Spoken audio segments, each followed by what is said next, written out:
Halo teman-teman, selamat datang di podcast kami. Perkenalkan, nama aku Vincent Alexius yang akan menjadi host di podcast ini. Nah, di podcast ini aku nggak sendiri ya teman-teman, aku ditemenin sama tiga rekan aku. Buat rekan aku boleh nih kenalin diri kalian ke penonton. Guys, nama aku Yuda Indra Putra Purnama dengan NIM akhir 225. Halo teman-teman, nama aku Sabila Apriliani dengan NIM akhir 239. Hai, aku Cynthia Putri Azahra dengan NIM akhir 242. Nah, semua rekan-rekan aku ini dari Fakultas Psikologi Unjani. Lalu di podcast ini juga kita mau ngebahas tentang mengapa sistem kebut semalam itu efektif. Nah, tadi kan udah sempat kenalan ya. Sekarang aku mau nanya kabar nih. Teman-teman di sini apa kabar? Vincent. Alhamdulillah. baik. Baik semua ya. Jadi seperti yang udah dikasih tahu di awal ya teman-teman. Kalau kita ini mau ngebahas atau tentang sistem semalam. Ini aku mau nanya nih ke kalian. Tahu sistem kebut semalam nggak sih? Nah, menurut kalian tuh sistem semalam itu kayak gimana sih? Menurut aku sih sistem kebut semalam itu metode belajar yang disingkat waktunya untuk mencapai target. Contohnya seperti ulangan harian buat besok atau tugas dari guru atau dosen yang terkadang kita lupa juga. Nah, kalau misalkan definisi sistem kebut semalam menurut aku adalah sebuah sistem belajar yang dilakukan oleh seorang mahasiswa atau pelajar dalam waktu yang singkat, dengan harapan mahasiswa tersebut dapat mencapai target dalam waktu singkat itu. Jadi masih mirip-mirip sama apa yang Yuda sebut sih.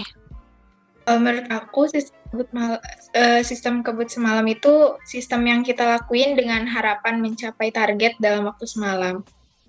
Nah, dari definisi yang tadi sebenarnya banyak nggak sih Pak yang nerapin sistem kebut semalam ini? Mungkin banyak ya.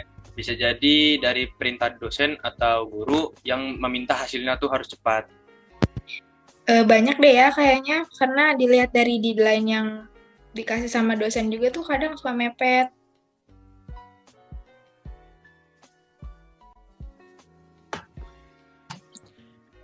Dari yang aku lihat di sekeliling aku ya, kayak misal teman-teman aku banyak juga yang menerapkan sistem kebut semalam untuk belajar ujiannya atau dalam hal mengerjakan tugas juga. Jadi menurut kalian banyak banyak ya yang nerapin sistem ini. Menurut kalian tuh baik nggak sih nerapin sistem? Sebenarnya sistem kebut semalam ini nggak baik ya, soalnya seseorang itu kan dituntut untuk bisa memahami semua materi dari awal sampai akhir dalam waktu yang singkat, yang membuat otak itu dipaksa untuk bekerja lebih keras.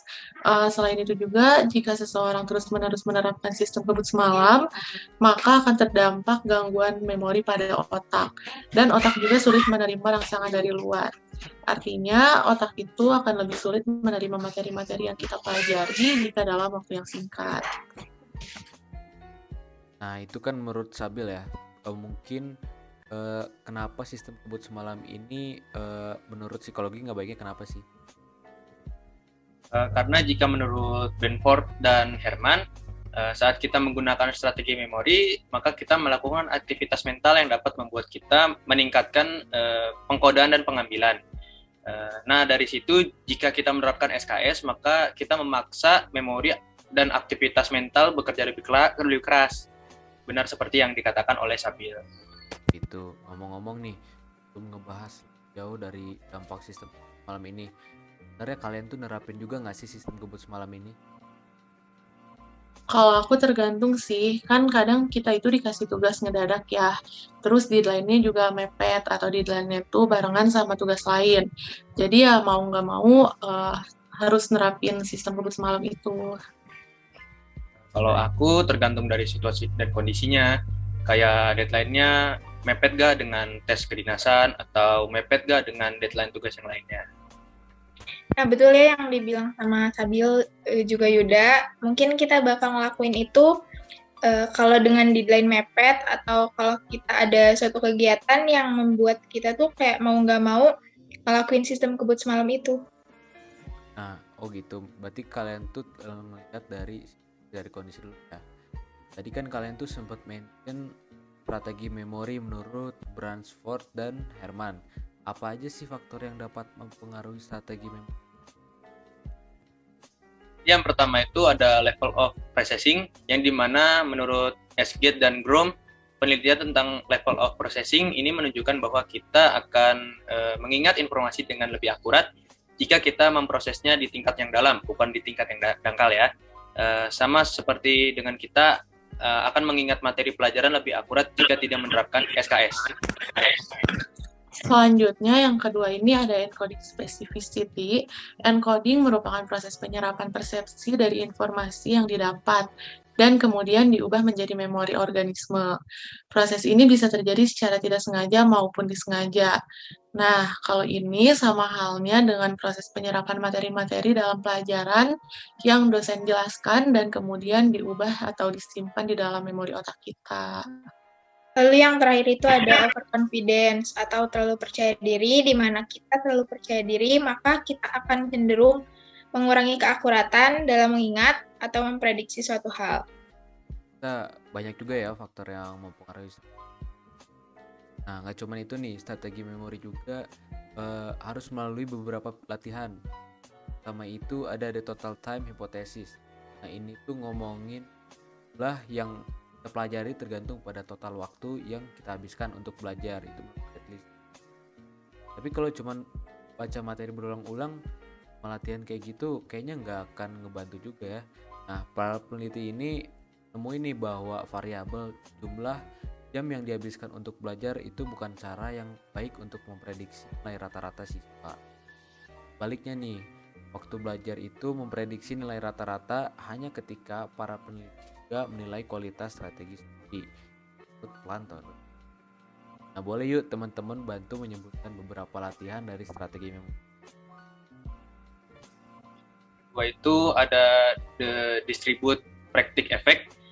Menurut efek praktik terdistribusi atau bisa disebut dengan efek spasi, kita akan mengingat lebih sedikit jika kita mempelajari materi sekaligus. Sama halnya jika kita belajar, jangan belajar sekaligus, tetapi beri waktu untuk istirahat juga. Dan yang ketiga ada the testing effect. Profesor mengelola tes dalam kursus akademik sehingga mereka dapat menilai seberapa banyak kita telah belajar. Mengambil tes sebenarnya adalah cara terbaik untuk meningkatkan ingatan jangka panjang kita untuk materi akademik. Misal dalam 1 minggu itu kan kita melakukan pembelajaran. Nah, di akhir pekan tuh ada tes. Nah, ini tuh bertujuan untuk mengetahui seberapa banyak kita belajar. Nah, terus di sini juga ada yang namanya mnemonic theory, mana mnemonic ini merupakan strategi mental yang dirancang untuk meningkatkan memori. Nah, aku mau nanya strategi yang ampuh buat meningkatkan kayak gimana? Kan? Kalau menurut Einstein McDaniel tuh dia bilang strategi pertama itu tuh adalah visual imagery, yang dimana visual imagery ini tuh berfungsi untuk meningkatkan memori agar memori-memori pelajaran itu dapat dicerna atau disimpan dengan baik di otak. Ini meta memory item by item basis. Itu individu cenderung lebih akurat mengingat ketika diberi jeda waktu daripada langsung melakukan recalling. Sama halnya dengan lebih baik belajar untuk ujian dari jauh-jauh hari agar bisa menjeda waktu daripada menerapkan SKS yang justru akan membuat kita terburu-buru dalam hal belajar. Jadi dapat disimpulin ya kalau belajar dengan sistem kebut itu nggak efektif. Ya karena memori kita itu dipaksa buat kerja lebih keras gitu, dan kita juga cenderung lebih akurat kalau belajarnya itu diberi jeda waktu dulu. Jadi gimana teman-teman setelah tahu dampak dari sistem malam ini, masih pada mau nggak nerapin sistem kebut semalam ini atau enggak? Aku ya balik lagi dari situasi dan kondisinya bagaimana. Kalau mepet dengan deadline ya apa boleh buat untuk bisa mengirim tugas dengan tepat waktu. Lihat situasi juga sih, kalau ternyata mepet ya balik lagi, mau nggak mau aku harus nerapin sistem kebut semalam itu. Tapi kalau dilihat dari dampaknya yang ternyata sistem kebut semalam itu nggak efektif, aku nggak akan lagi nerapin sistem kebut semalam itu sih. Kalau aku lebih mengurangi aja mungkin, karena kan kita juga nggak tahu ya situasi nanti bakal kayak gimana. Berarti bisa dibilang kalian ini lihat dari situasi dan itu ya. Nah, menurut teman-teman yang lagi nonton nih, gimana? Efektif nggak sih sistem kebut semalam ini?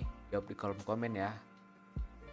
Nah, selanjutnya ada sedikit pesan dari kami untuk teman-teman nih. Pesannya itu, makin awal kamu memulai pekerjaan, makin awal pula kamu akan melihat hasilnya. Ini sangat nyambung ya sama sistem kebut semalam ini. Kita ada pantun nih untuk penutupan dan sekalian kita pamit. Burung dara burung cendrawasih, dari dulu di Papua. Cukup sekian, terima kasih. Semoga bermanfaat untuk semua.